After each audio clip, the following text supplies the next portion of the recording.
And welcome back to Talking Points. Let's delve a bit deeper here. An important time for politics here on the South Plains, and a formative time as well. A new congressman being chosen in the fall, and a constant back and forth between state leaders and federal government.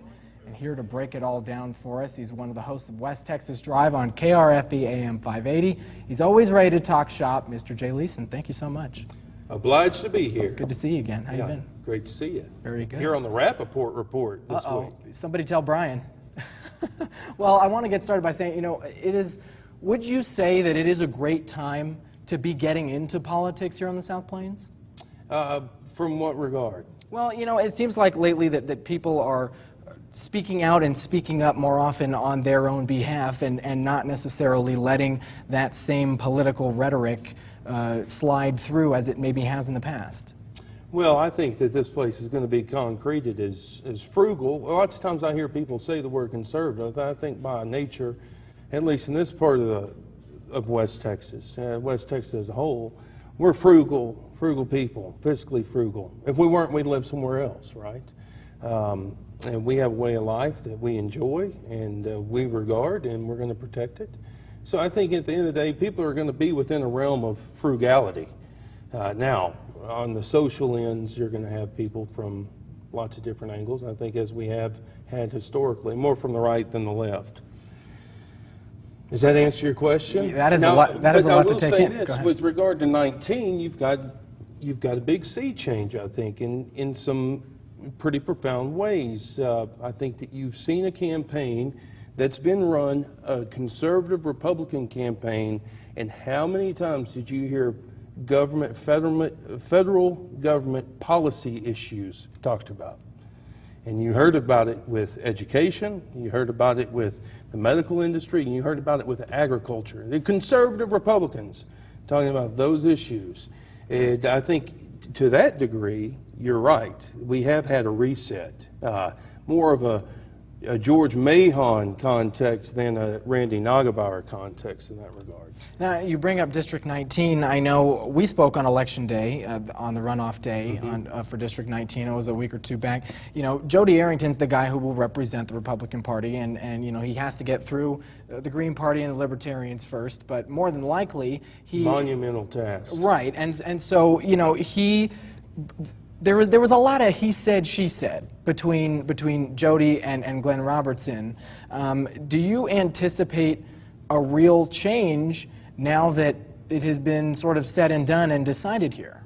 Oh, I don't think the election will have a complexion on how Arrington goes forward. I think that Arrington, you want to talk about national politics and West Texas being in the fray of national politics and Republican politics at large, Arrington now has the opportunity to, given that he's going to blow away the Green Party and the Libertarian candidate in November, he's got the opportunity to go down to Texas 23, the only contested race, one of the only contested congressional races in Texas, and help Will Hurd defeat Pete Gallego.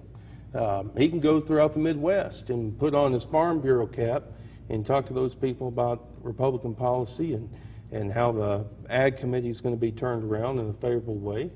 He'll build up a lot of collateral over these next, up until November and then into January. Now, speaking of state politics and taking on kind of the national stage, I know that you had recently issued a challenge to Lieutenant Governor Dan Patrick for a debate to talk about, focusing on more than just the bathroom issue, because that, as from what I understand, your point of view is he has taken on this bathroom thing and really tried to run with it, and you say, let's focus on some other stuff. What are those other things that you want to be addressed here? Well, I think what I don't appreciate are the potty politics of the lieutenant governor here. Now, I appreciate the statewide leaders coming forward.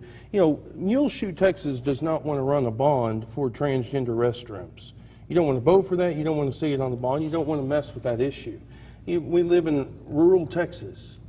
We don't see hens identifying as roosters or bulls as barn cats.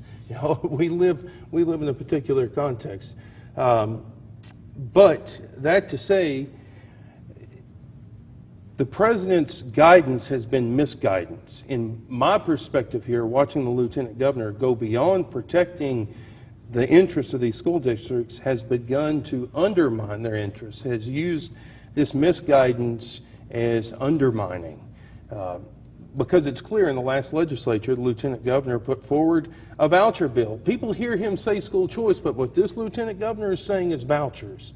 He wants to incentivize people with margins taxes, franchise taxes, insurance rebates to put kids in urban centers into private schools. Now, I don't know about you, but I think on the average a kid's going to have to drive 70 miles in West Texas to get to a private school. Not a whole lot of school choice, not at least Dan Patrick's version of school choice. And he needs to come out here and answer to stakeholders why they're paying for a choice they'll never be able to exercise. So you issue the challenge, and it sounds like you've already heard back. What did he Well, say? what the lieutenant governor said to me, we have an engineering business, do that by day, and then I go hang out on the radio. Every once in a while I come on the Rappaport Report and Talking Points with Mudd.